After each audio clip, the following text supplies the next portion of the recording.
सर्वांना नमस्कार. आज या रविवारच्या सुट्टीच्या दिवशी देखील एका अतिशय महत्त्वाच्या आणि माहितीपर अशा विषयावरती संवाद साधण्याकरता आपण सर्वजण या एका वेगळ्या प्लॅटफॉर्मवरती एकत्र आलेला आहात. एका प्रायव्हेट इन्स्टिट्यूटच्या विद्यार्थ्यांनी या विषयावरती आपला रस दाखवून एवढ्या मोठ्या संख्येनं इथं उपस्थित राहणं हे माझ्यासाठी खरंच खूप कौतुकाची गोष्ट आहे. त्यामुळे मी सर्वप्रथम आपल्या भारतीय अर्थव्यवस्थेचा इतिहास या विषयावरती काही चर्चा करण्याकरता एकत्र आलेल्या आपण सर्वांचं मी मनःपूर्वक असं स्वागत करतो आणि आपण जास्त वेळ न दवडता या विषयाला सुरुवात करूया. आपण जेव्हा आजचा जगात सर्वाधिक वेगानं वाढणारा भारत ही 5वी अर्थव्यवस्था म्हणून जेव्हा त्याच्याकडे पाहतो, एक उगवणारी आर्थिक महासत्ता म्हणून देखील आपण त्याच्याकडे जेव्हा पाहतो, तेव्हा आजच्या भारताचं चित्र बघण्यापूर्वी आपण थोडंसं इतिहासात सुद्धा डोकावणं, इतिहासाकडं पाहणं खूप गरजेचं आहे. कारण आजची भारतीय अर्थव्यवस्था ज्या एकूण ऐतिहासिक पार्श्वभूमीवरती पायावरती उभी आहे, ती पार्श्वभूमी तो पाया देखील समजावून घेणं खूप गरजेचं आहे. कारण या बाबतीत खूप गैरसमज, खूप पूर्वग्रह देखील आपल्यामध्ये पसरविले गेलेले आहेत.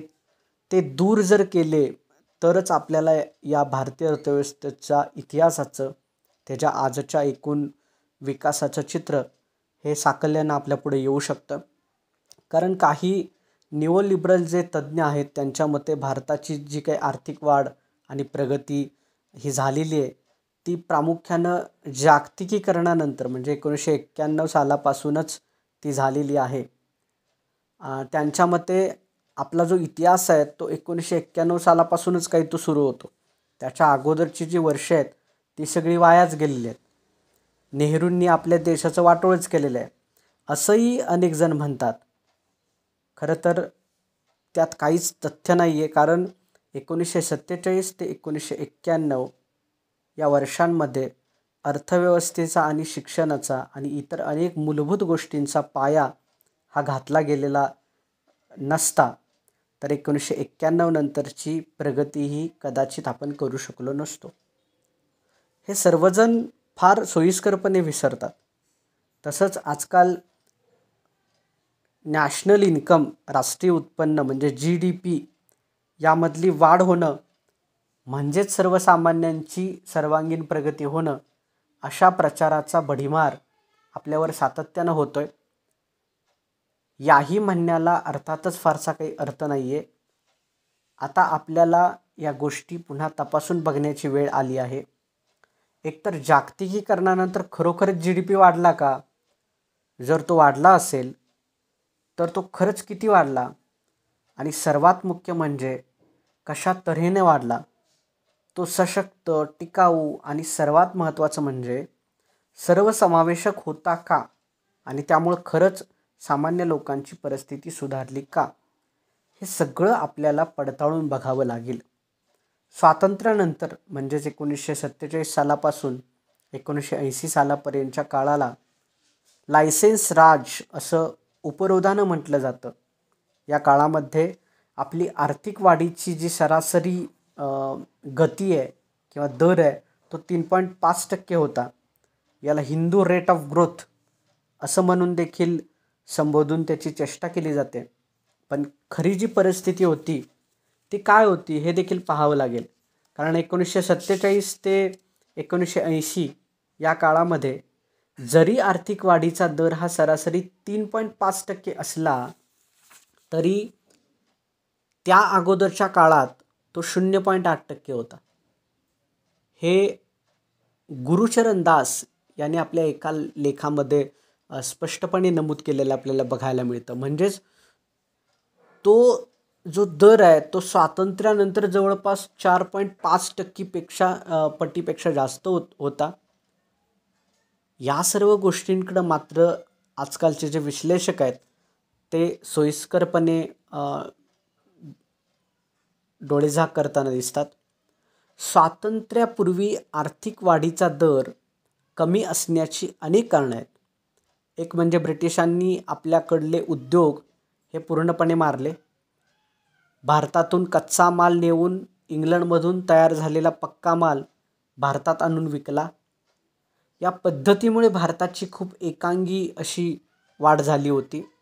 कापूस, लोखंड, मसाल्याचे पदार्थ, ताग अशा अनेक गोष्टी इंग्लंडला नेण्याकरता आणि तिकडे तयार झालेला पक्का माल भारतात विकण्याकरता ज्या बंदरांची, ज्या रेल्वेची, ज्या रस्त्यांची आणि ज्या उद्योगांची गरज होती, तेवढ्याच गोष्टी आणि तेवढेच उद्योग ब्रिटिशांनी भारतात वाढू दिले. अर्थातच भारतातल्या उद्योजकांना ही गळचेपी मान्य नव्हती आणि म्हणून भारतीय स्वातंत्र्य चळवळीला अनेक उद्योजकांनी पाठिंबा दिला.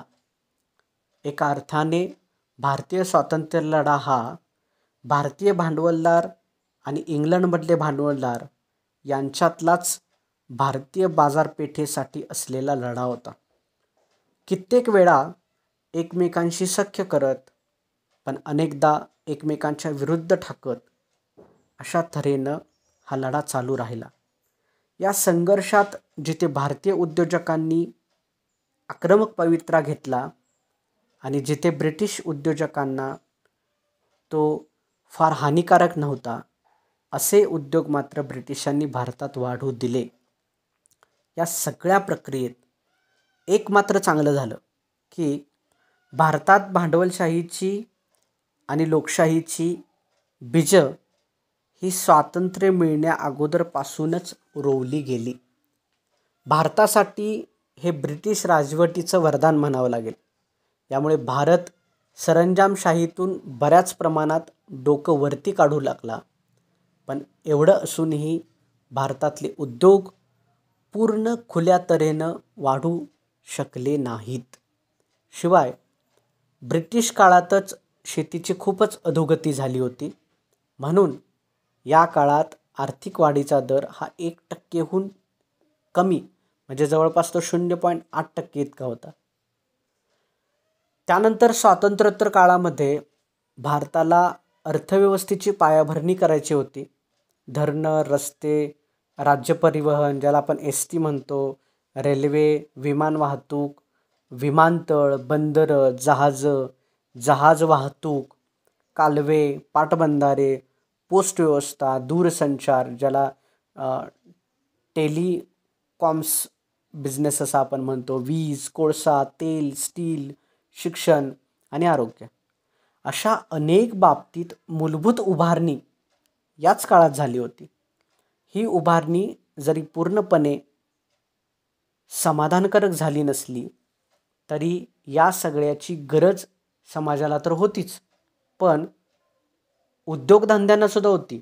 कारण या सगळ्या पायाभूत गोष्टींच्या प्रगतीशिवाय साबण, शॅम्पू, टूथपेस्ट, खाद्यपदार्थ, वेगवेगळी पेय, कापड, बूट, TV, घरं, मोटारगाड्या, सायकल, रेडिओ अशा शेकडो गोष्टींचं उत्पादन करून नफा मिळवणं खाजगी उद्योगांना शक्यच नव्हतं. पण रेल्वे, वीज, शिक्षण, रस्ते इत्यादी मूलभूत सुविधा निर्माण करणं हे खाजगी उद्योजकांसाठी निदान त्या काळात तरी म्हणजे 1950चं दशक फार फायदेशीर नव्हतं. एकतर त्याला खूप मोठ्या प्रमाणावर भांडवल लागत होतं आणि शिवाय त्यातल्या कित्येकांवर नफा मिळवण्याची खात्री त्या काळामध्ये नव्हती आणि कित्येकांवर नफा मिळवण्याचा तर तो खूप कमी आणि खूप उशिरा मिळणार होता. म्हणून त्या काळी खाजगी उद्योग या पायाभूत क्षेत्रांमध्ये फारसे शिरू इच्छित नव्हते. पण या सगळ्या पायाभूत गोष्टी तर रचायलाच हव्या होत्या. मग करायचं काय? म्हणून मग हे काम सरकारवर टाकण्यात आलं. त्यासाठी स्वातंत्र्यपूर्व काळात म्हणजे 1944 साली बॉम्बे प्लॅन नावाची एक योजना आखण्यात आली होती. यात टाटा, बिर्लांसारखे अनेक मोठे उद्योजक होते. त्या सगळ्यांनी या सगळ्या मूलभूत सुविधांसाठी सरकारनं गुंतवणूक करावी असं बॉम्बे प्लॅनमध्ये मांडलं आणि यातूनच पब्लिक सेक्टर म्हणजे सरकारी क्षेत्र निर्माण होण्यासाठीची एक पार्श्वभूमी त्या काळामध्ये भारतात तयार झाली. या सरकारी क्षेत्रामध्ये नफा जास्त होत नसतो, तो नेहमी तोट्यात चालतो अशी आपल्या मध्यम वर्गात एक समजूत आहे. पण सरकारी उद्योग हे सरकारी असल्यामुळं तोट्यातच चालतात असं नसून याउलट ते तोट्यात चालणारे होते आणि फायदा मिळालाच तर तो खूप उशिरा आणि कमी मिळत असतानासुद्धा ते कार्यरत होते. म्हणून तर ती क्षेत्र खाजगी क्षेत्रांनी सरकारवर चक्क ढकलली, सोपवली हे आपण लक्षात घेतलं नाही. पब्लिक सेक्टरकडून प्रचंड मोठ्या भांडवलाची गुंतवणूक करून बराच तोटा सहन करून या पायाभूत उद्योगांची आणि सेवांची उभारणी या काळात झाली. म्हणून आर्थिक वाढीचा दर हा 3.5% एवढाच राहिला. स्वातंत्र्यप्राप्तीनंतर सगळंच नवीन उभं करायचं होतं आणि त्यातून GDPचा दर देखील वाढवायचा होता. तो मात्र या विविध कारणांमुळे वाढला नाही, तो फक्त 0.8% होता. याची कारणं ही जी आत्ता आपण पाहिली ती सगळी होती.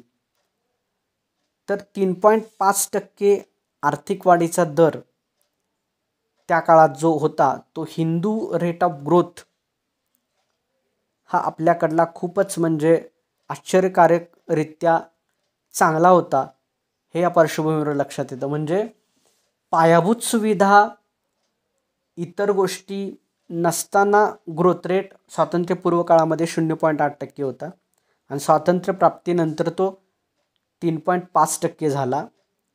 मग त्या तुलनेमध्ये तो किती चांगला होता, किती ग्रेट होता हे लक्षात येतं.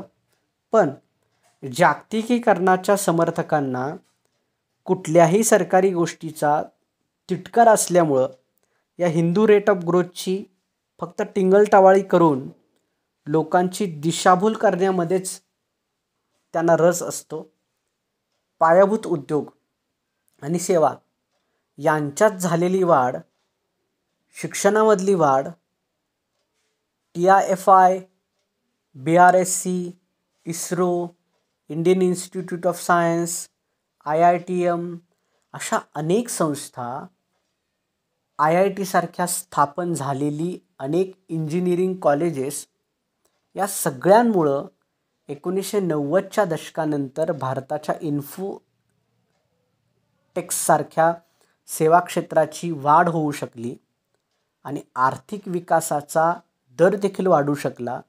हे आज बहुतांशी सगळे विवेकवादी देखील, विचार करणारे तज्ज्ञ देखील मान्य करतात. याचा अर्थ पब्लिक सेक्टरमध्ये किंवा लायसेन्स राजमध्ये सगळं आबाद होतं असंही नाही. त्यात बरेच दोष होते. गोष्टी सावकाश घडत, नोकरशाही मोठीच आडकाठी करत होती, भ्रष्टाचारही होता, हे सगळं खरं होतं. पण त्या काळातल्या महत्त्वाच्या पायाभरणीकडे जाणीवपूर्वक दुर्लक्ष केलं जाणं ही मात्र प्रचंड चुकीची आणि प्रचारकी गोष्ट आहे. सुज्ञ लोकांनी आणि अभ्यासकांनी त्याच्याकडे लक्ष देऊ नये किंवा त्या पूर्वग्रह दूषित नजरेने याकडे पाहू नये असं मला वाटतं. आणखी एका गोष्टीमध्ये आपली दिशाभूल केली जाते ती म्हणजे आर्थिक वाढीचा दर हा जागतिकीकरणानंतरच प्रचंड मोठ्या प्रमाणावर वाढला असं आपल्याला सांगितलं जातं. खरी गोष्ट ही आहे की हे तितकंसं बरोबर नाही.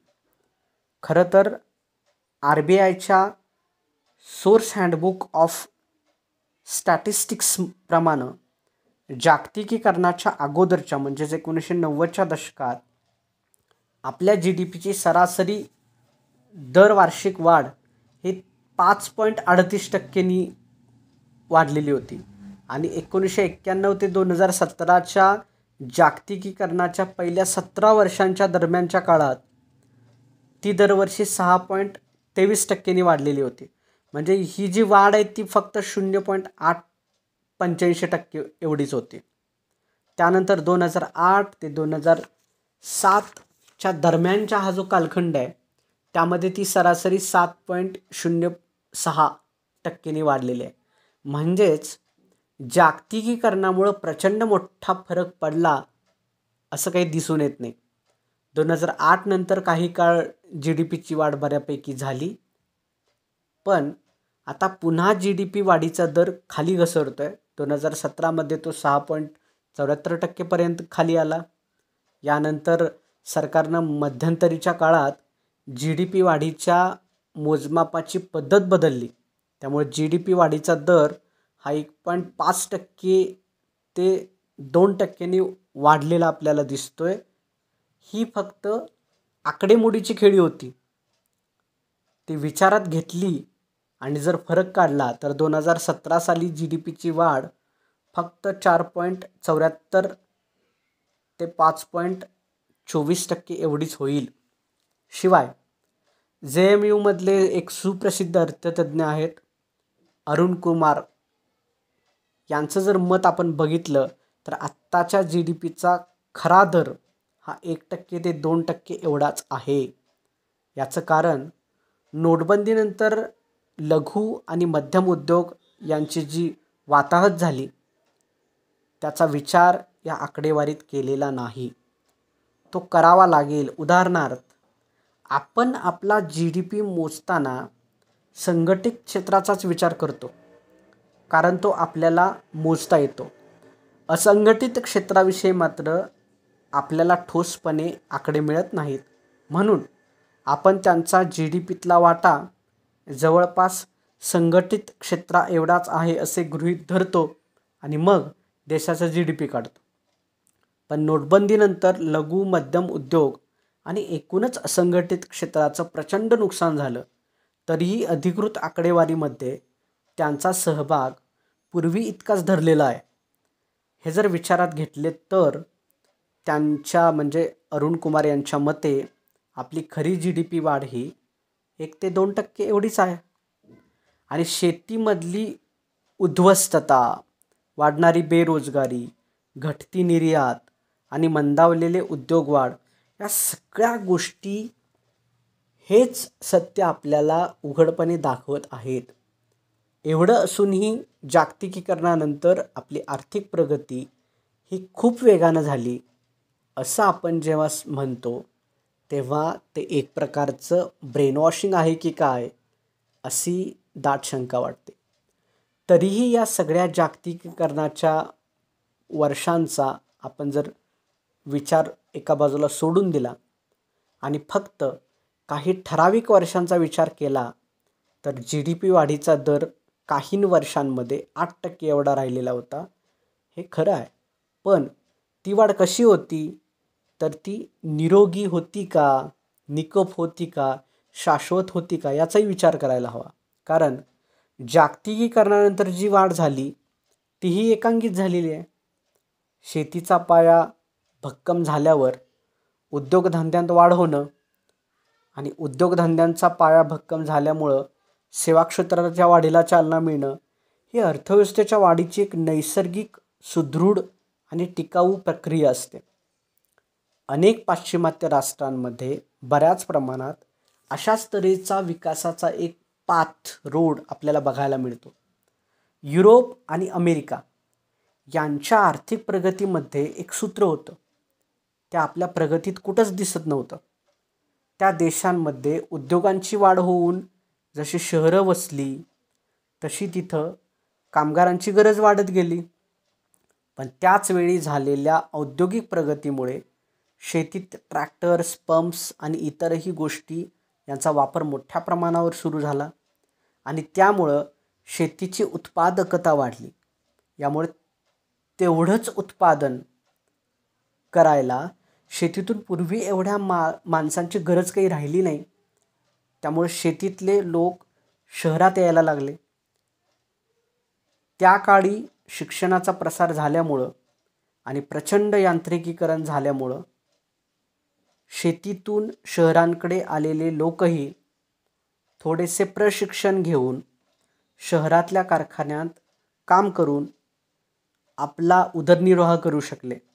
यामुळे शहरं वसली आणि उद्योगांची वाढ झाली. त्यामुळे पुन्हा शेतीची जी उत्पादकता वाढली, त्यामुळे एकूण आर्थिक विकासाला चालना मिळाली. थोडक्यात लोकांनी शेतीकडून शहराकडे येणं आणि शहरात उद्योगांची वाढ होणं, या दोन गोष्टी बऱ्याच प्रमाणात एकमेकांना पूरक ठरत गेल्या. यातही प्रश्न होतेच. सगळं काही सुरळीत झालं असं अजिबात नाही, पण त्या भारतासारखी पूर्ण उद्ध्वस्तता ही शेती क्षेत्रामध्ये नव्हती. उद्योगाच्या तोडीस तोड किंवा त्याच्या बरोबर हा शेतीमध्ये विकास झाला, हे इथं आपल्याला प्राधान्यानं समजून घ्यावं लागेल. हे सगळं सुरू असतानाच 1960 सालानंतर सेवा क्षेत्र पुढं आलं. त्यात विशेषतः कम्प्युटर्स, आधुनिक बँकिंग वगैरे गोष्टी होत गेल्या. या सेवा क्षेत्रामुळं उद्योगांची उत्पादकता वाढली. त्यामुळे उद्योग क्षेत्रातही तेवढंच उत्पादन करायला पूर्वीपेक्षा कमी लोक लागायला लागले. त्यामुळे उद्योग क्षेत्रातील अनेक लोक आता सेवा क्षेत्रात सामील व्हायला लागली. थोडक्यात शेतीतून उद्योग आणि उद्योगातून सेवा ही स्थित्यंतरं पाश्चिमात्य देशात त्यातल्या त्यात कमी क्लेशदायक पद्धतीनं घडली. जेव्हा उद्योग वाढले तेव्हा त्यांच्याबरोबर शेतीतला अतिरिक्त कामगार जो आहे तो त्यामध्ये सामावून घेतला. तेवढी शक्ती त्या उद्योगांमध्ये होती. आणि तसंच काहीसं सेवा क्षेत्र जसं वाढत गेलं तेव्हा उद्योगातले जे एक्सेस अतिरिक्त कर्मचारी आहेत ते या सेवा क्षेत्रामध्ये सामावून घेतले गेले. त्यामुळे 1980 सालापर्यंत सर्व पाश्चिमात्य जगातली औद्योगिक वाढ जी आहे ती त्या मानानं सुरळीत झाली. म्हणून या काळामध्ये सर्वात कमी बेकारी पाश्चिमात्य देशांमध्ये दिसून येते. बड्या कंपन्या आणि मक्तेदारी या गोष्टी याच काळामध्ये वाढत गेल्या. मात्र तरी त्यांना पूरक असे लघु आणि मध्यम उद्योगही वाढत गेले. त्या काळी आर्थिक विषमताही त्या मानानं कमी होती. त्यामुळं उद्योजकतेत वाढ होत गेली.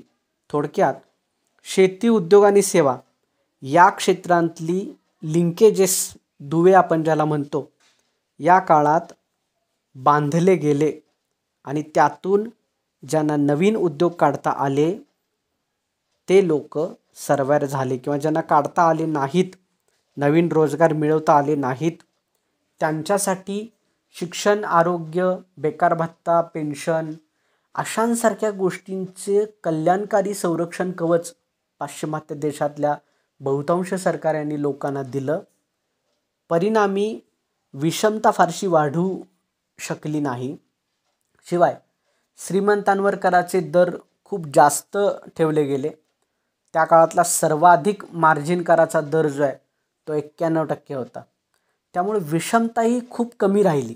म्हणजेच सगळीकडं आबादी आबाद होतं असं काही नाही आहे, त्यातही काही दोष होते, पण या काळात मंदीसारखी अरिष्ट खूप कमी आली. अर्थव्यवस्थेत बहुतेकदा तेजी मंदीची जी चक्र असतात, सायकल्स असतात, ती खूप कमी निर्माण झाली. चंगळवादाची सुरुवात याच काळात युरोपामध्ये, अमेरिकेमध्ये झाली. मात्र आजच्यासारखा राक्षसी स्वरूपाचा जो काही चंगळवाद आहे तो काही त्या काळात जन्माला आलेला नव्हता किंवा फोफावलेला नव्हता.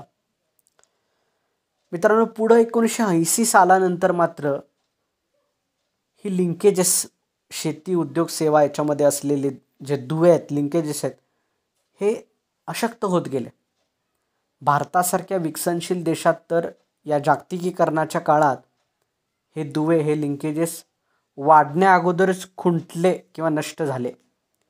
भारतानं जणू काही उद्योजकतेचा टप्पा गाळून एकदम सेवा क्षेत्रातच उडी घेतली की काय असं चित्र दिसू लागलं. आपली अर्थव्यवस्था देशांतर्गत मागणीनुसार आपल्या गरजांप्रमाणे कधी वाढलीच नाही.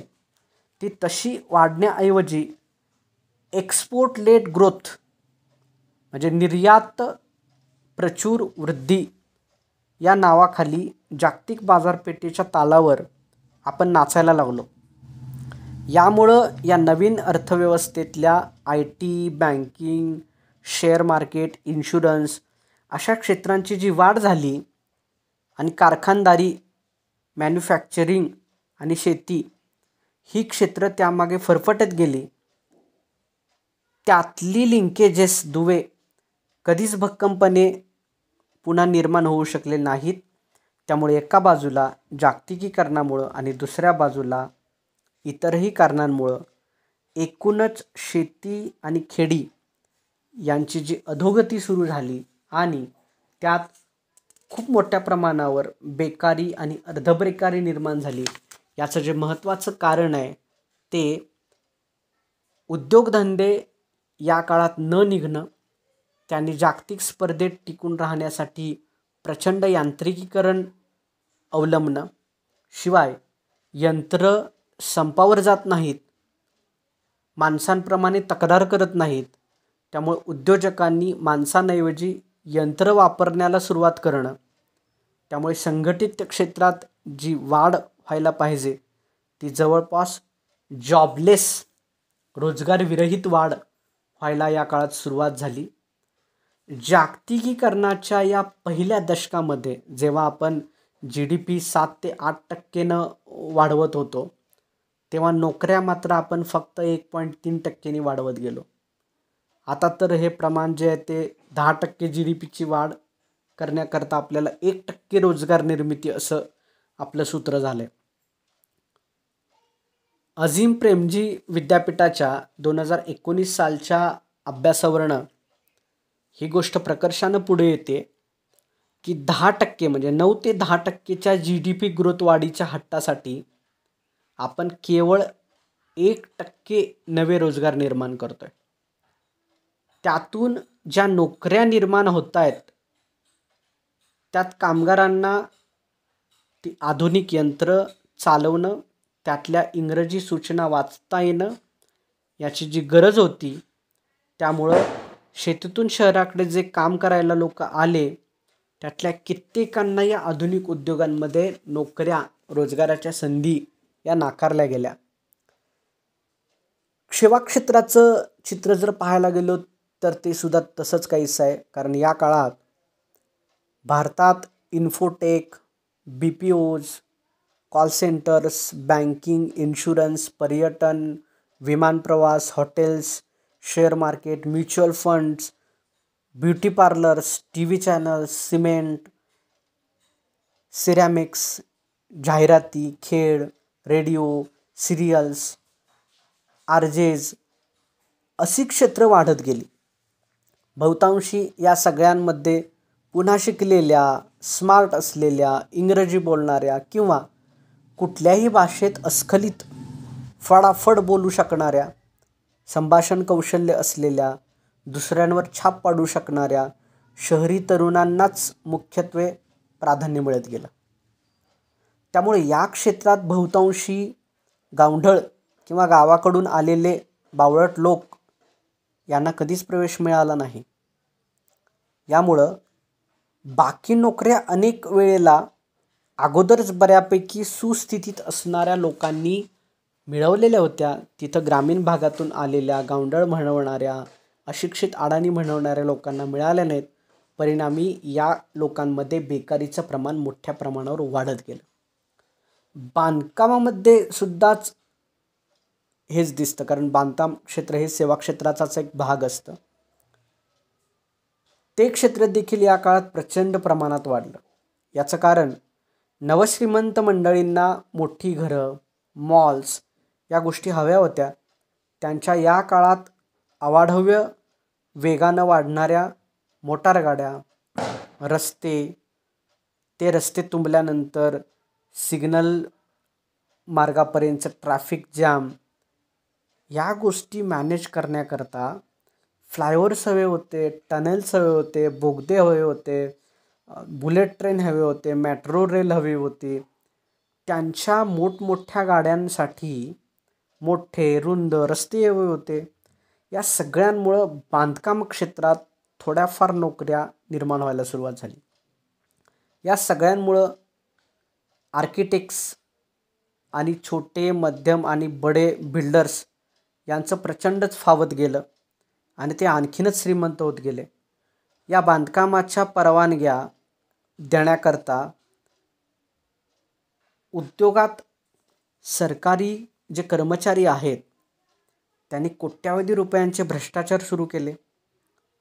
एकूण अगोदरच सुस्थितीत जे लोक होते, जे सुशिक्षित होते, यांचीच या व्यवस्थेमध्ये प्रगती होत गेली. पण जे शेती सोडून खेड्यातून शहरात आले, त्यातल्या काहींना फार फार तर बांधकामवरचे मजूर, वॉचमन, लिफ्टमन, ड्रायव्हर किंवा मोलकरीण अशा तऱ्हेची कामं मिळत गेली.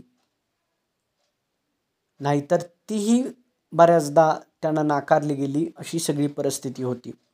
मग खेड्यातून शहरांकडे कामधंदा शोधत आलेले हे जे लोक होते ते असंघटित क्षेत्रांमधले स्वयंरोजगार या स्वरूपाच्या नावाखाली अर्धबेकारांमध्ये किंवा चक्क बेकारांच्या लोंढ्यांमध्येच सामील होत गेले. थोडक्यात आपल्या लिंकेजेस जागतिक अर्थव्यवस्थेशी आणि विशेषतः पाश्चिमात्य जगाच्या अर्थव्यवस्थेशी जोडले गेले आणि आपण एक्सपोर्ट लेड ग्रोथ, निर्यातक्षम वृद्धी या नादात फक्त निर्यातीवर भर द्यायला लागलो. जागतिक बाजारपेठेत काय खपेल ते तयार करण्याच्या नादात आपल्या देशांतर्गत अर्थव्यवस्थेतील आणि खरं म्हणजे इथल्या वरच्या ते 15 ते 20% सोडून इतर खालच्या लोकांची जी लिंकेजेस होती ती लिंकेजेस आपण गमावून बसलो आणि मुळात एकूण विकासाच्या प्रवाहामध्ये आपण त्यांना कुठं स्थानच दिलं नाही. भारतात शेतीचं बकालीकरण होत असतानाच उद्योग वाढले आणि उद्योगधंदेसुद्धा मजबूत आणि सुदृढ तऱ्हेनं वाढण्या अगोदरच सेवा क्षेत्र वाढायला लागलं.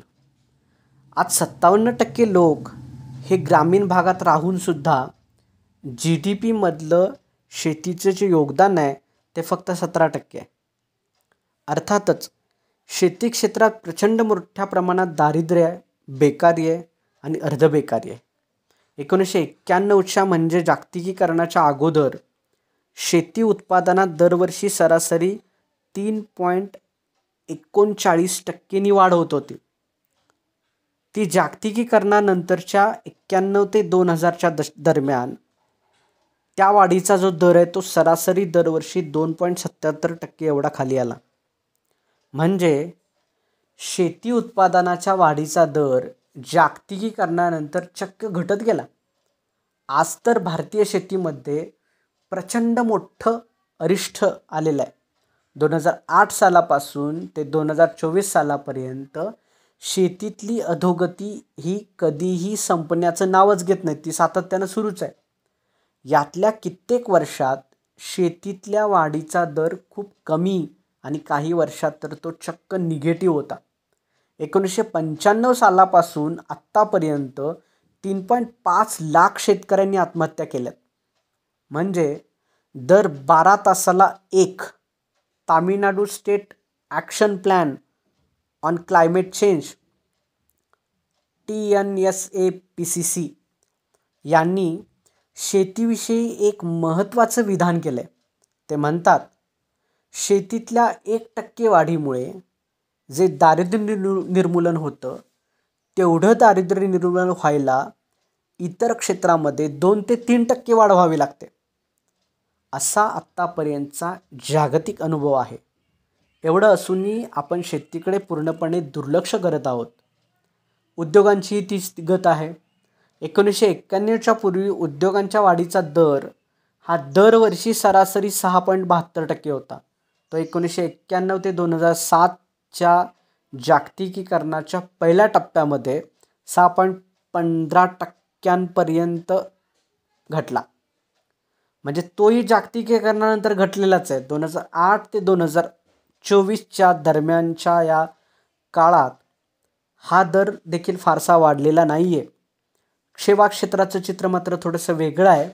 1991च्या पूर्वी सेवा क्षेत्राच्या एकूण वाढीचा दर हा सरासरी 6.33% होता. तो 1991 ते 2007च्या जागतिकीकरणाच्या पहिल्या टप्प्यात 7.81% झाला आणि तो वाढतच राहिला. तो 2015मध्ये 9.7% होता, 2016मध्ये तो 9.7% होता आणि 2018मध्ये तो 8.3% होता आणि सध्या तो 9.4%. म्हणजेच आपली आर्थिक प्रगती ही जवळपास सर्व्हिस सेक्टर ड्रिव्हन सेवा क्षेत्रामुळे झालेली आहे असं म्हणायला काही हरकत नाही.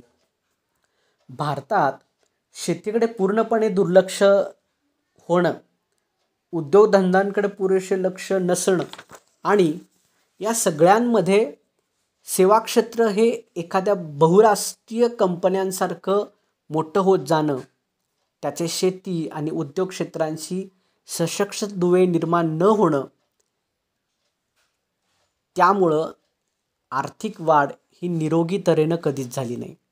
याचं कारण म्हणजे शेती, उद्योग आणि सेवा यांच्यामधली उद्योगांची पायरी जवळपास गळूनच गेली. त्याचे दुवे राहिलेच नाहीत. अर्थव्यवस्थेमध्ये सेवा क्षेत्राकडे मोठ्या प्रमाणावर वाटचाल होत गेली, पण यातही शेती, उद्योग आणि सेवा ही क्षेत्र जास्त करून निर्यातीसाठीच वाढत राहिली. या निर्यातीसाठी किंवा देशांतर्गत फक्त वरच्या 15 ते 20% लोकांच्यासाठी निर्माण झालेल्या उत्पादन व्यवस्थेत रोजगार जवळपास निर्माण झालाच नाही आणि जो झाला तो मुख्यत्वे करून अगोदरच सुस्थितीत असलेल्या, सुशिक्षित असलेल्या लोकांनाच तो मिळत गेला. याच्यातून आपणाला विकासाचं अभिप्रेत असलेलं ट्रिकल डाऊन झिरपन सिद्धांत हा कधी प्रत्ययाला येतच गेला नाही. विकास तळातल्या लोकांपर्यंत कधी झिरपलाच नाही. या सगळ्यांमुळे ही वाढ निरोगी, सर्वांगीण आणि सर्वसमावेशक इन्क्लुझिव्ह तऱ्हेने कधी झालीच नाही. अचानक जागतिकीकरणाचा शोध लागल्यासारखं जुनी व्यवस्था तोडून मोडून ही जी व्यवस्था निर्माण केली गेली, त्यामुळं एका बाजूला फक्त वरच्या 15 ते 20% लोकांच्या चंगळवादी राहणीमानासाठी उपयोगी पडणारी किंवा जागतिक बाजारपेठेत निर्यात करणारी उत्पादनं आपण तयार करत गेलो. लोकांना विस्थापित करून बड्या उद्योगपतींना विकासाच्या नावाखाली कवडीमोल दराने आपण खनिज, कोळसा वगैरे विकत गेलो. याचबरोबर सर्वसामान्यांसाठी कधी शिक्षण, आरोग्य, पेन्शन, स्वस्त घरं, पाणी, वीज, शेती, सार्वजनिक वाहतुकीची जी व्यवस्था आहे, यांच्यासाठीची जी गुंतवणूक आहे ती कधी वाढलीच नाही. याउलट ती सातत्याने कमी होत जाते. डेफिसिट वाढेल या नावाखाली सरकारनं देखील कल्याणकारी योजनांवर हात आखडता घ्यायला सुरुवात केली. हे सगळं असं का आणि कशा तऱ्हेनं होत गेलं याचा जर इतिहास आपण पाहत गेलो तर त्याची सुरुवात खऱ्या अर्थानं विकसित किंवा पाश्चिमात्य राष्ट्रांपासून झालेली आपल्याला बघायला मिळते. प्रचंड विषमतेमुळं सामान्य जनतेकडं बाजारात तयार झालेला सगळा माल विकत घेण्याची क्षमता उरत नाही. त्यामुळं मालाची मागणी घटते, तोच माल विकला जात नाही. मग नवीन कशाला तयार करायचा म्हणून कारखाने बंद पडायला सुरुवात होते. त्यामुळे बेकारी वाढते आणि त्यामुळे लोकांची खरेदी क्षमता आणखीन घटते.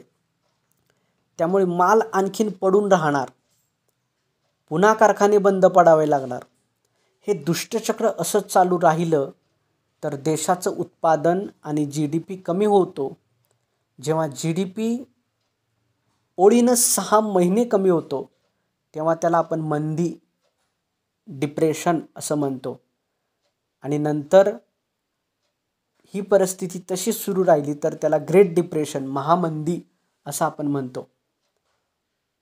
1929 साली प्रगत भांडवलशाही राष्ट्रांवर जागतिक महामंदीचं असं संकट कोसळलं होतं. बेकारी 25% वाढली होती.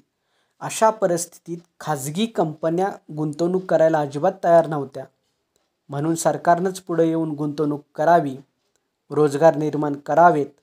त्यामुळे लोकांची खरेदी शक्ती आणि वस्तू-सेवांची मागणी वाढेल, म्हणजे खाजगी कारखाने चालू होतील आणि हे चक्र उलट फिरायला लागून अर्थव्यवस्था पुन्हा मूळ पदावर येईल असं केन्सनी त्या काळामध्ये सरकारला सुचवलं.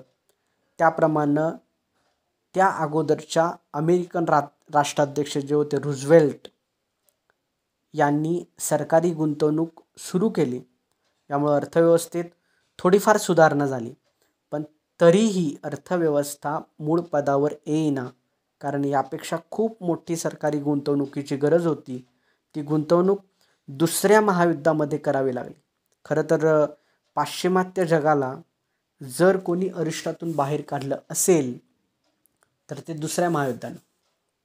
दुसऱ्या महायुद्धानंतर सर्व पाश्चिमात्य जगात तिथल्या सरकारांनी अर्थव्यवस्थेत भरपूर मोठे खर्च केले आणि कल्याणकारी राज्य वेलफेअर स्टेट्स निर्माण केले. या काळात जरी उद्योगांना मक्तेदारी निर्माण झालेली असली आणि चंगळवादाची सुरुवात जरी झालेली असली तरी त्यांनी आजच्यासारखं राक्षसी आणि ओंगळवाणं स्वरूप काही धारण केलेलं नव्हतं. म्हणून या काळात बेकारी सगळ्यात कमी होती, विषमता खूप कमी होती. म्हणून या काळाला एकूण त्याचं चित्र पाहता अर्थव्यवस्थेत तेजी मंदीची चक्र, त्याचे बबल्स फारसे निर्माण झाले नाहीत, ती अरिष्ट फारसे आली नाहीत. शिवाय पेन्शन, सोशल सिक्युरिटी, बेकार भत्ता अशा अनेक कल्याणकारी योजनांचं सुरक्षा कवच त्या काळात सर्वांना होतं. या काळात श्रीमंतांवर कर जास्त होता. उदाहरणार्थ सर्वात जास्त मार्जिन टॅक्स रेट हा 91% होता आणि तरीही उत्पादन आणि GDP कमी होत नव्हता. त्यामुळे या काळात GDPचा जो सरासरी दर होता युरोपियन देशांमध्ये तो 2.85% या दरानं वाढला. हा दर जागतिकीकरणानंतरच्या सरासरी GDP वाढीचा जो दर आहे त्याच्यापेक्षा अजिबात कमी नव्हता. उलट कित्येकदा तो जास्तच होता. म्हणून या काळाला गोल्डन एज ऑफ कॅपिटॅलिझम, भांडवलशाहीचा सुवर्ण काळ असं म्हटलं जातं. पण त्यानंतर मात्र हे जे सगळं चित्र आहे ते सातत्याने बदलत गेलं. कारण अमेरिकेत 1970च्या दशकापासून मॅन्युफॅक्चरिंगच्या उद्योगाला चांगले दिवस आले. मात्र नंतर काय झालं, त्याचा नफा हळूहळू कमी होत गेला. तेलाच्या किमती भडकल्या. एकाच वेळी मंदी आणि महागाई, म्हणजे याला इकॉनॉमिक्समध्ये स्टॅगफ्लेशन आणि इन्फ्लेशन यांचं एकत्रीकरण होऊन स्टॅग्नेशन अशी एक कुंठित अवस्था असल्यामुळं ती एक परिस्थिती निर्माण झाली. त्याला नोबेल पारितोषिकाचे विजेते अर्थतज्ञ पॉल सॅम्युएल्सन यांनी स्टॅगफ्लेशन असं एक नाव दिलं. खरं तर या दोन गोष्टी परस्पर विरोधी आहेत, पण त्या एकत्र आल्या होत्या. म्हणजे एका बाजूला महागाई पण वाढत होती आणि दुसऱ्या बाजूला आर्थिक वाढ पण होत होता आणि त्या मानानं रोजगार निर्मिती मात्र होत नव्हती. त्यामुळे अमेरिकन भांडवलाला नफा मिळेल असे मार्ग दिसतच नव्हते. बरं, तिथली लोकसंख्या वाढत नव्हती, त्यामुळे खुद्द अमेरिकेमध्ये भांडवली गुंतवणूक ही खूप कमी होत चाललेली होती. पण उत्पादन वाढवत नेल्याशिवाय भांडवलशाही स्थिर राहूच शकत नाही. पण मग हा नफा वाढवायचा कसा, यासाठी 3 गोष्टी करण्याची आवश्यकता अमेरिकन कॉर्पोरेट्सना वाटली. एक म्हणजे जर विकसनशील देशांतून स्वस्त दरात कच्चा माल आणला. दुसरं म्हणजे त्यांच्याकडे उत्पादनांची कामं आउटसोर्स करून आपला उत्पादन खर्च कमी करता आला.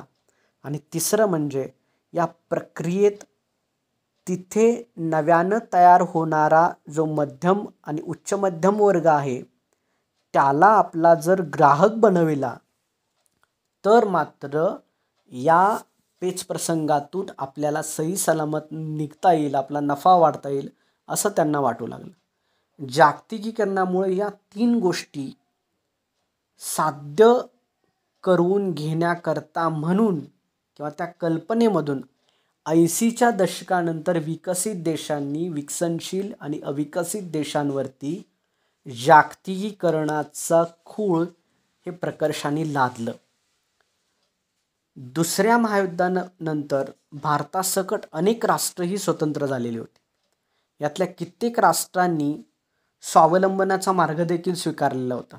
सरकारी नियोजनाप्रमाणे उद्योगधंदे वाढवायचे, आयातीवरचं बंधन आणि कर लादायचे असं धोरण त्यांनी स्वीकारलेलं होतं. जर ही आयात निर्यातीवरची बंधनं काढून टाकता आली तर या विकसनशील देशांतल्या निदान वरच्या वर्गाला का होईना पण प्रगत देशांमधल्या औद्योगिक क्षेत्रामध्ये तयार होणारे T V, washing machine, microwaves, computers, electronics वस्तू, सौंदर्य प्रसाधनं, शीतपेय, मोटार गाड्या, दुचाकी वाहनं, ब्रँडेड कपडे अशा आपल्या अनेक वस्तू या भारतासारख्या देशामध्ये कस्टम्स ड्युटी कमी किंवा शून्य करून आपल्याला आणता येतील, त्या विकता येतील. हा या सगळ्या जागतिकीकरणामागचा एक अदृश्य असा प्रोपगेंडा होता.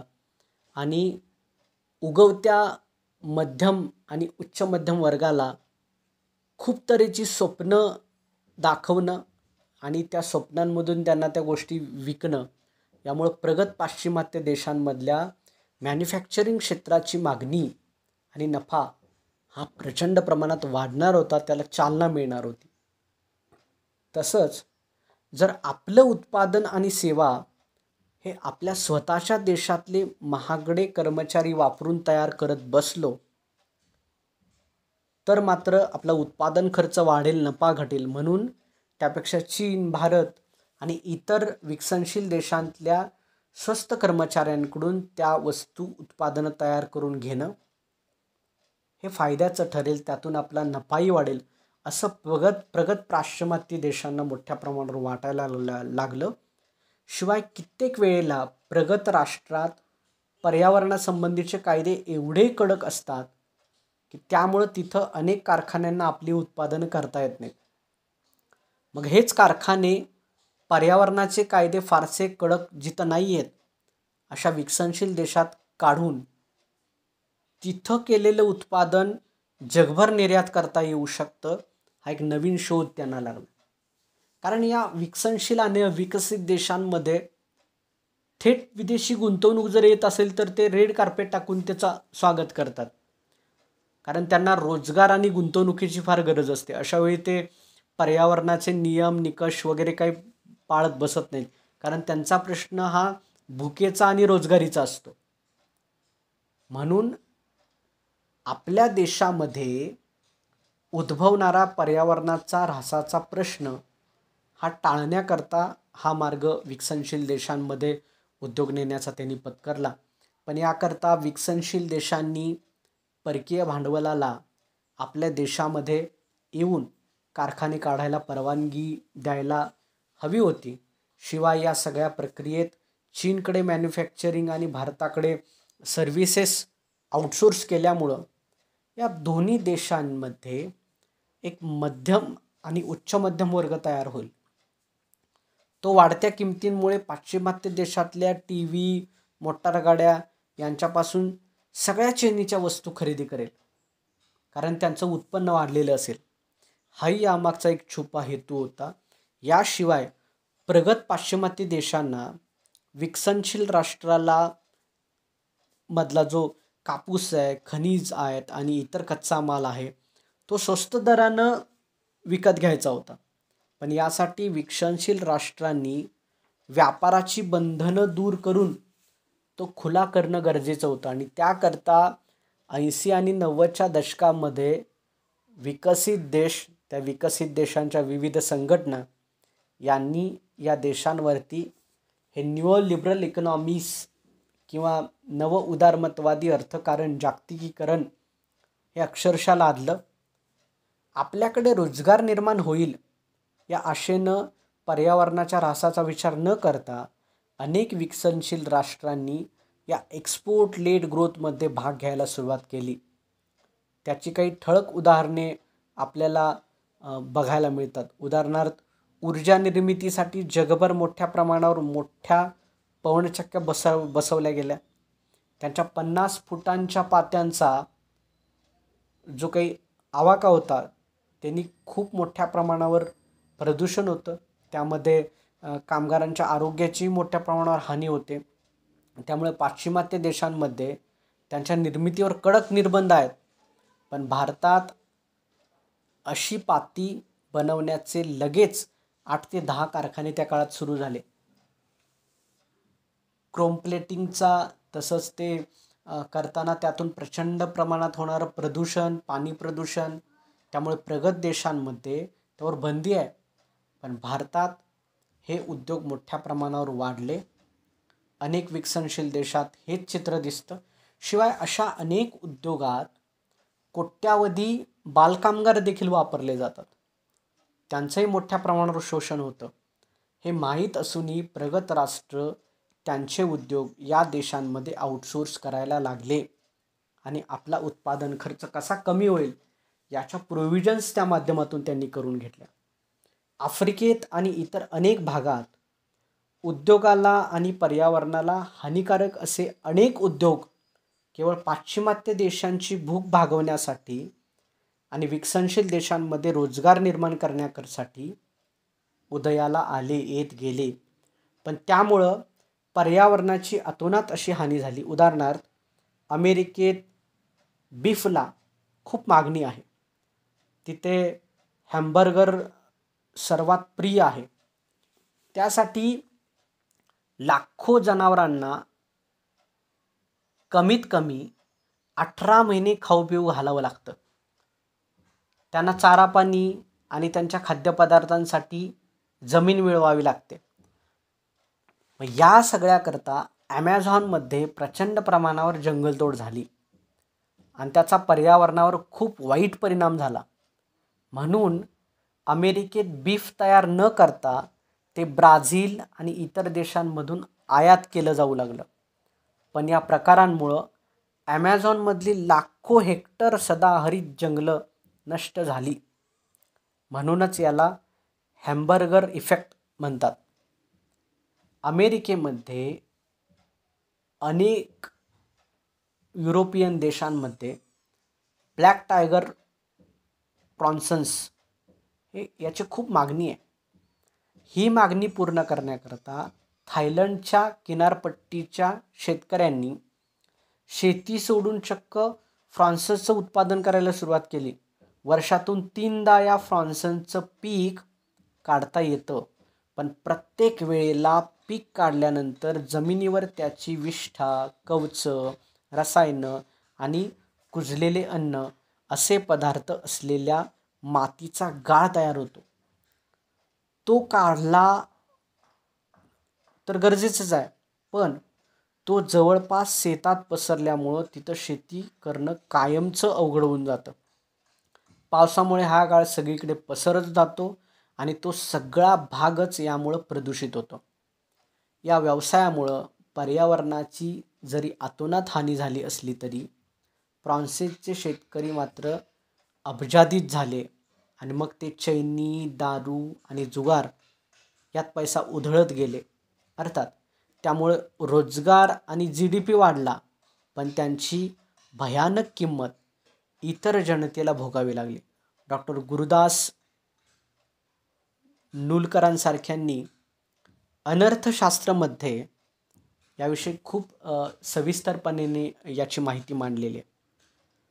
पण विकसनशील देशांकडून कच्चा माल स्वस्त मिळणं, उत्पादन विकसनशील देशांना आउटसोर्स करून उत्पादन खर्च मोठ्या प्रमाणावर कमी करणं, त्याचवेळी पर्यावरणाच्या जाचक कायद्यांपासून सुटका करून घेणं, या प्रक्रियेत विकसनशील देशांमध्ये नवीन रोजगार निर्माण झाल्यामुळं तयार होणाऱ्या मध्यमवर्गामुळं आपल्या चैनीच्या वस्तूंना देखील बाजारपेठा मिळवणं, या सगळ्यांमुळं प्रगत भांडवलाची मोठ्या प्रमाणावर मॅन्युफॅक्चरिंगमधली नफ्याची प्रवृत्ती वाढणं,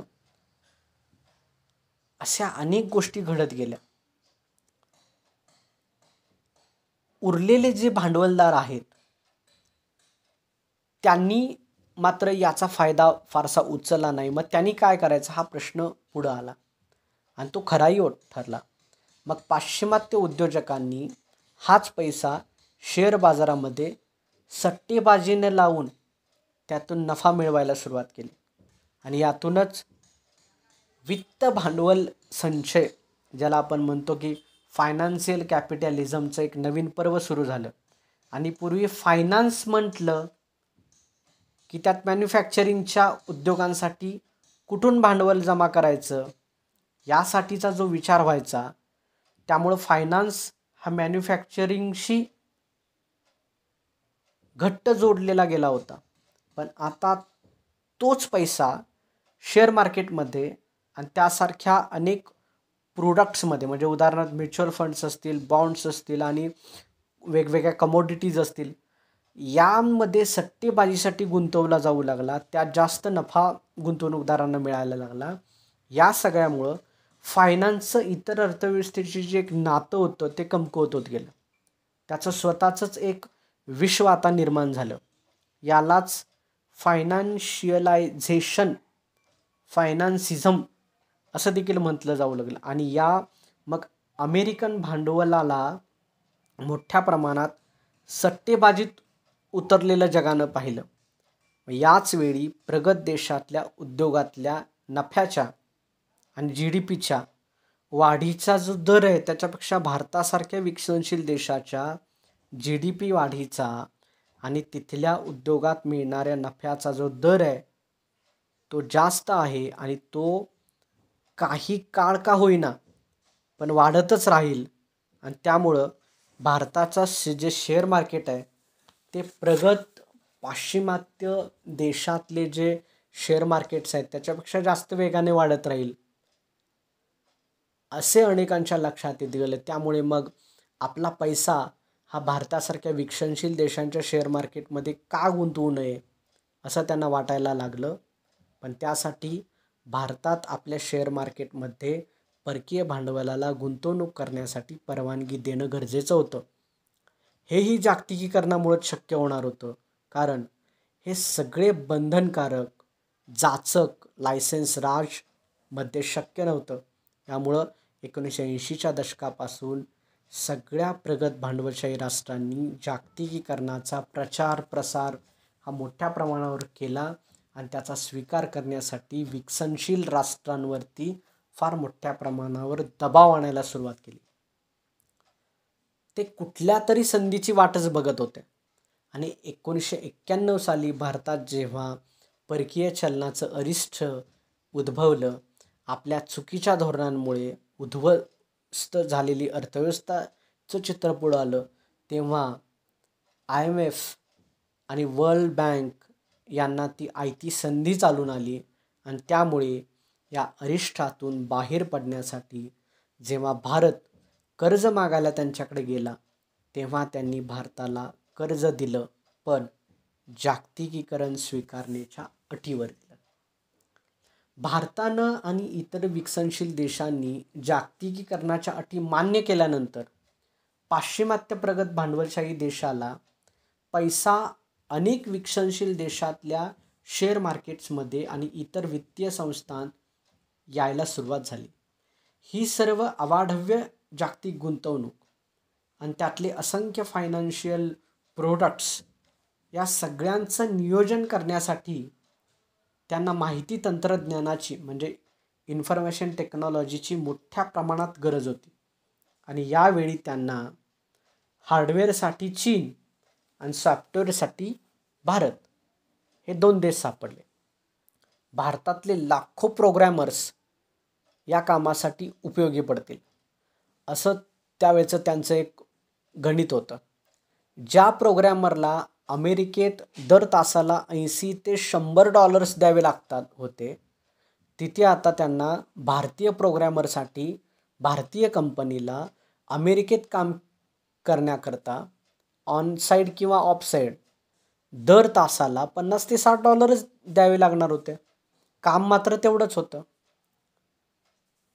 परिणामी दर ताशी $20 ते $25 देऊन काम भागत होतं. आता दरवर्षी कामाचे साधारण 2000 तास जरी आपण बघितले तर भारतीय कंपन्यांना भारतात काम करणाऱ्या दर प्रोग्रॅमर्सला दरवर्षी $40,000 ते $50,000 म्हणजेच 28 ते 32 लाख, सरासरी 30 लाख रुपये मिळणार होते. मग अशा वेळी कंपन्यामध्ये येणारा ॲडमिनिस्ट्रेशनचा, जागेचा, विजेचा, कम्प्युटरचा वगैरे जो सगळा खर्च आहे, त्या प्रोग्रॅमरला दरवर्षी पगाराचे द्यावे लागणारे 8 ते 10 लाख रुपये आणि इतर अलाउन्सेस यातून जर आपण वजा केले तरी भारतीय सॉफ्टवेअर्सच्या कंपन्यांना यातून प्रचंड नफा होणार होता. आणि त्यामुळे असे हजारो लाखो प्रोग्रॅमर्स नेमणाऱ्या कंपन्या त्यांच्या उलाढाली, त्यांचा नफा आणि त्यामुळे त्यांच्या शेअर्सची किंमत ही सातत्यानं वाढतच गेली. आणि यात प्रोग्रॅमरचंही फावलं. पूर्वी कुठल्या तरी इंजिनियरला किंवा सायन्सच्या पदवीधर असलेल्या व्यक्तीला जेव्हा पगार मिळत होता, त्याच्या अनेक पटींनी पगार आता सॉफ्टवेअर प्रोग्रॅमर्सना मिळायला लागला. आणि मग हे सगळे विद्यार्थी कम्प्युटर्सचे आणि आय टीचे कोर्सेस मोठ्या प्रमाणात करायला लागले. आमचे कोर्सेस देणारी खाजगी कॉलेजेस देखील मोठ्या प्रमाणावर निघायला लागली. पण तरीही चांगल्या प्रोग्रॅमर्सची मागणी हे सातत्यानं वाढत गेली. त्यामुळे चांगले प्रोग्रॅमर्स आकृष्ट करण्याकरता या कंपन्यांनी प्रोग्रॅमर्सचे पगार आणखीनच वाढवायला सुरुवात केली. या सगळ्यांमुळं सॉफ्टवेअरच्या लोकांचे पगार इतरांपेक्षा वाढल्यामुळं सगळीच मंडळी इन्फॉर्मेशन टेक्नॉलॉजीकडे वळली. पण त्यांना मागणी एवढी जबरदस्त होती की त्यांचे पगार अमेरिकन प्रोग्रॅमर्सच्या मानानं जरी कमी असले तरी इतर भारतीयांच्या मानाने ते खूपच जास्त होते. हेच मग कॉल सेंटर्स असतील, BPO असतील, बँकिंग असेल, इन्शुरन्स असेल, या सगळ्या क्षेत्रांमध्ये घडत गेलं. मग आपले इंजिनियर्स IT कडे जाऊ लागले. म्हणून इतरही उद्योगांनी त्यांच्या इंजिनियर्सचे आणि मॅनेजरचे पगार जे आहे ते वाढवायला सुरुवात केली. या सगळ्यामुळं 1990च्या आणि 2000च्या दशकात एक सुखवस्तू मध्यम आणि उच्च मध्यम वर्ग तयार झाला. त्यातले अनेक जण कामानिमित्ताने आणि नंतर भरपूर पैसा हातात आल्यामुळं केवळ मौजमजेसाठी अमेरिकेत आणि इतर पाश्चिमात्य देशांमध्ये जायला लागले. त्यामुळं अमेरिकन जीवनशैलीचा त्यांच्यावर प्रचंड प्रभाव पडला. त्यातले कित्येक जण अमेरिकेत स्थायिक झाले आणि जे भारतात राहिले होते त्यांना भारतातही आपण अमेरिकेत राहत आहोत असं वाटावं असे मॉल्स, ब्रँडेड वस्तूंची दुकानं,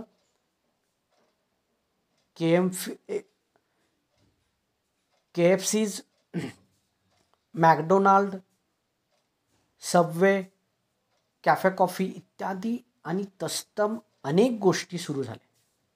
खरं तर प्रोग्रॅमिंग काय किंवा बँकिंग काय यामध्ये लोकांचे पगार जागतिक मागणी, पुरवठा आणि किंमत या नियमांनी वाढलेले होते. त्या कामात इंजिनिअरिंग किंवा इतर क्षेत्रातल्यांपेक्षा काही जगावेगळी बुद्धी किंवा कौशल्य लागत नव्हतंच. पण हातात खुळखुळणाऱ्या पैशांमुळे या वर्गाचा आत्मविश्वास आणि स्वाभिमान वगैरे जागृत झाला. हे वैभव आपण आपल्या कर्तृत्वानंच मिळवलं असं समजून तो आपल्या यशातच मशगूल होत गेला आणि इतरांना तो कमी लेखायला लागला. या सगळ्यामुळं हा वर्ग मग प्रचंड महत्त्वाकांक्षी बनला. यशस्वी होण्याची, पैसा मिळवण्याची, CEO बनण्याची स्वप्न तो बघायला लागला. ते कसं बनावं, गुंतवणूक कशी करावी, मित्र कसे जोडावेत, संभाषण करून इतरांवरती प्रभाव कसं निर्माण करावे वगैरेंसाठी मग बाह्य देखाव्याच्या गोष्टींसाठी गल्लोगल्ली क्लासेस निघाले. त्यावरची शेकडो पुस्तकालयांमध्ये दिसायला लागली आणि प्रत्येक शहरातल्या फुटपाथवर सुद्धा ती दिसायला लागली. हा वर्ग मग स्वतःला वेगळा समजायला लागला. श्रीमंत वर्गाशी, अमेरिकन जीवनशैलीशी तो आयडेंटिफाय करायला लागला स्वतःला. ब्रँडेड वस्तू विकत घ्यायला त्यानं सुरुवात केली. मल्टीप्लेक्स सिनेमे, 3 BHKची मोठी घरं, इम्पोर्टेड टाईल्स, ब्युटी पार्लर्स किंवा टी व्ही सिरियल्समधलं फर्निचर, मोटारगाड्या, mobiles, T V, fridge, laptop, iPods, iPhones, दारू, सिगारेट्स, तंबाखू, जंक फूड, फास्ट फूड, सौंदर्य प्रसाधनं, मॉल्स, वॉटर पार्क्स, परदेश प्रवास, मोठी हॉटेल्स, सॉफ्ट ड्रिंक्स वगैरेंच्या तो मागे अक्षरशः धावायला लागला. गाड्या, मोबाईल्स, लॅपटॉप्स आणि इतरही अनेक गोष्टींची मॉडेल्स तो भराभरा बदलायला लागला. यातून भारतात चंगळवाद हे एक नवीन गोष्ट बोकाळायला लागली. पाश्चिमात्य कंपन्यांना हेच सगळं हवं होतं. याच मध्यमवर्गातली बरीचशी मंडळी पत्रकार झाली, अनेक विषयातले तज्ज्ञ म्हणून वर्तमानपत्रात लिहायला लागली आणि टी व्हीवरच्या चर्चांमध्येही झळकू लागली. या ओपिनियन मेकनर्सपैकी बऱ्याच लोकांनी ही सुबत्ता अनुभवलेली असल्यामुळं काही अपवाद वगळता अनेकांनी या उदारमतवादाचा किंवा या चंगळवादाचा मोठ्या प्रमाणावर पुरस्कार केला.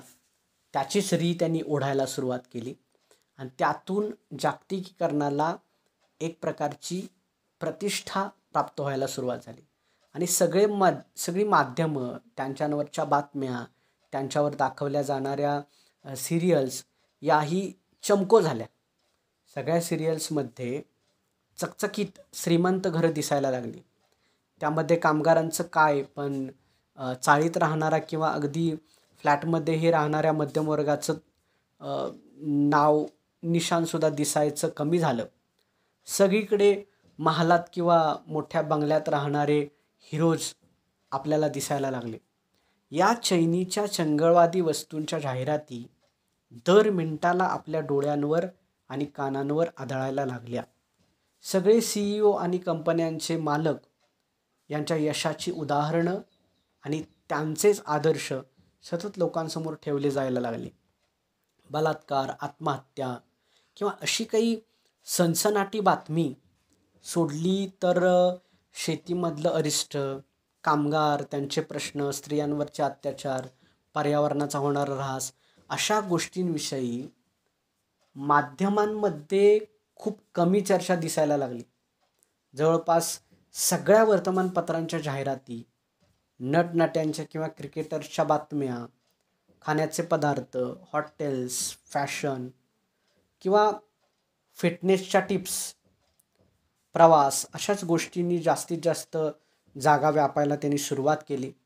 थोडक्यात जागतिकीकरणाचा जल्लोष जोरात सुरू झाला, पण त्यामुळं तळातल्या 50 ते 60% लोकांचं यात कुठेच चित्र दिसून आलं नाही.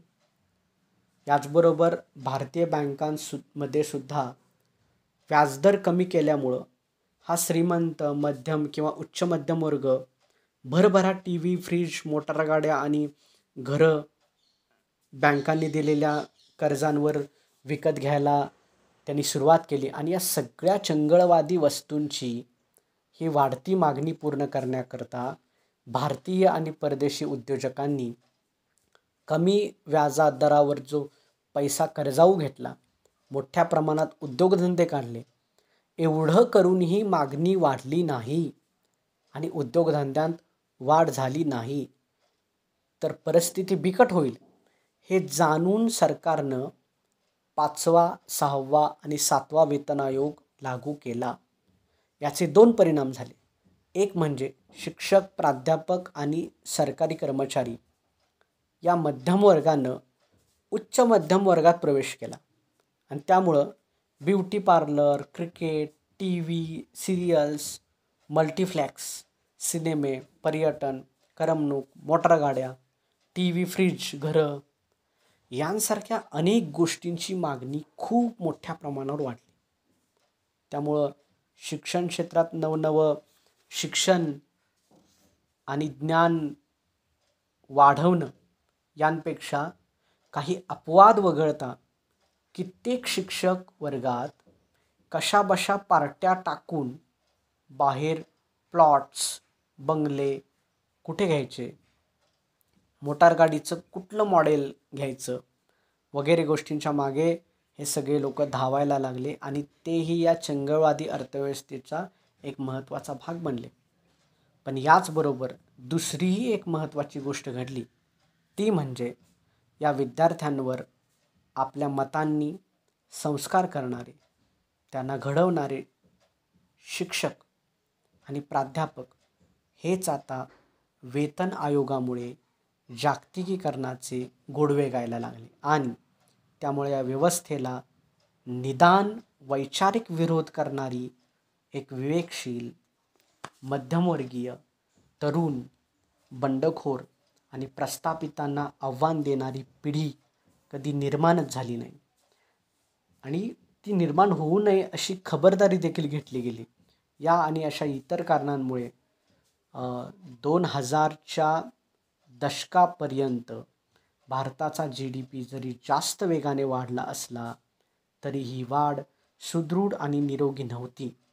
एकतर त्यामध्ये शेती, उद्योग आणि व्यापार, सेवा यांच्यातली लिंकेजेस कधीच निर्माण होऊ शकले नाहीत आणि चैनीच्या उत्पादनातच अवाजवी मोठ्या प्रमाणात वाढ होत गेली.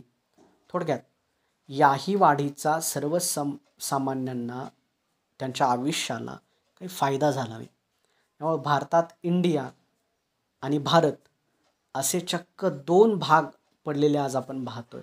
या 2 भागांना एकमेकांशी कधीच जोडण्याचा प्रयत्न झाला नाही. वरच्या 15 ते 20% इंडियाचा खालच्या 60 ते 70% भारतीयांशी कधीच संबंध आला नाही, येत नाही. यालाच आपण म्हणतो वाढती विषमता. आपण आज महासत्ता बनण्याच्या मार्गावर आहोत. आपली जगामध्ये सर्वात वेगाने वाढणारी अर्थव्यवस्था अशी ओळख निर्माण होत आहे. अशा वल्गनासुद्धा आपण रोज ऐकतो. पण भारताचं खरं चित्र काय आहे? एखाद्या वर्षी कर आणि इतर मार्गांनी आपल्याला किती उत्पन्न मिळेल आणि आपण कुठल्या वेगवेगळ्या गोष्टींवरती किती खर्च करणार आहोत याविषयीचा अंदाज सरकार बजेटमध्ये म्हणजे अंदाजपत्रकामध्ये सादर करतं. बजेट सादर करण्याअगोदर सोशल सेक्टर म्हणजे शिक्षण, आरोग्य वगैरेंमध्ये काम करणारे अनेक लोक, शेतकरी आणि कामगार संघटना या सगळ्यांबरोबर त्यांचे प्रश्न आणि त्यांच्या अपेक्षा काय आहेत हे समजून घेण्यासाठी खरं म्हणजे अर्थ खात्यानं चर्चा करायला हवी. तशी प्रथा आहे, पण अलीकडे या चर्चा सरकार करतच नाही किंवा निदान त्या गांभीर्यानं घेत नाही. याच्या उलट कॉर्पोरेट क्षेत्राबरोबर मात्र सरकार दिवसेंदिवस चर्चा चांगल्या रीतीने करते.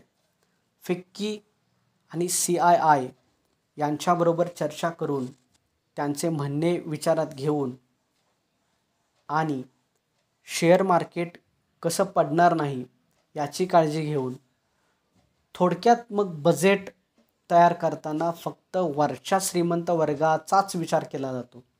हे उघड आहे. काही गोष्टी बजेटच्या अगोदर गुप्त ठेवाव्या लागतात, हे बरोबर आहे.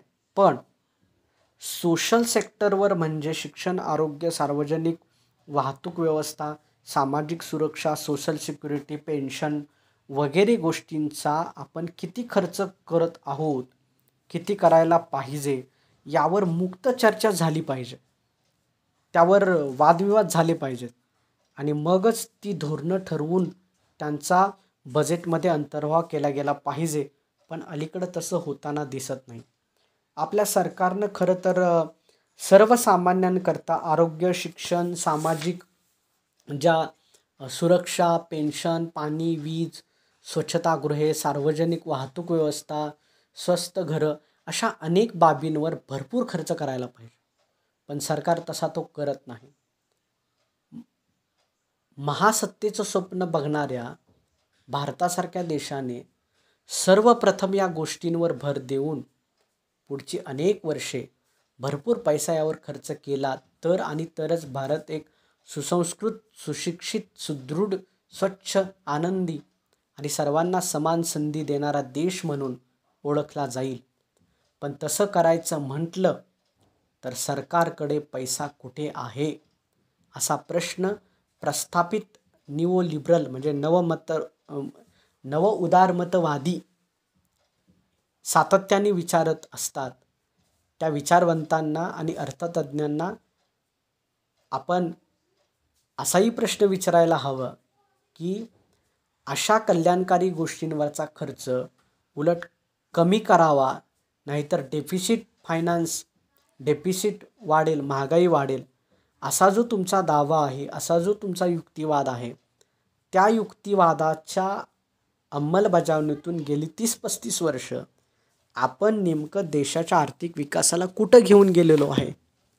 म्हणजे आज जेव्हा भारत ही जगातील सर्वात वेगाने वाढणारी 5व्या क्रमांकाची अर्थव्यवस्था आहे असं आपण म्हणतो, ग्रोथ रेटच्या बाबतीत ती जगातली 3ऱ्या क्रमांकाची अर्थव्यवस्था आहे असं आपण म्हणतो, तेव्हा 1947 पासून आज अखेर या देशाचा विकास हा जो 2 टप्प्यात झाला, 1951 ते 2015पर्यंतचा नियोजनाच्या माध्यमातून झालेला आणि नंतर नीती आयोगानं तो सुकाणू हातात घेऊन केलेला विकास, आणि दुसऱ्या बाजूला 1990च्या नवीन आर्थिक धोरणांच्या स्वीकारानंतरचा झालेला विकास, या दोन्ही निकषांवर जरी आपण ताडून पाहिलं तरी आर्थिक विकासामध्ये अनेक काही गंभीर प्रश्न आपल्याला असलेले दिसून येतात. ते गंभीर प्रश्न जोपर्यंत आपण सोडवत नाही तोपर्यंत पुढची जी विकासाची दिशा आहे ती शाश्वत असेलच असं नाही. धन्यवाद.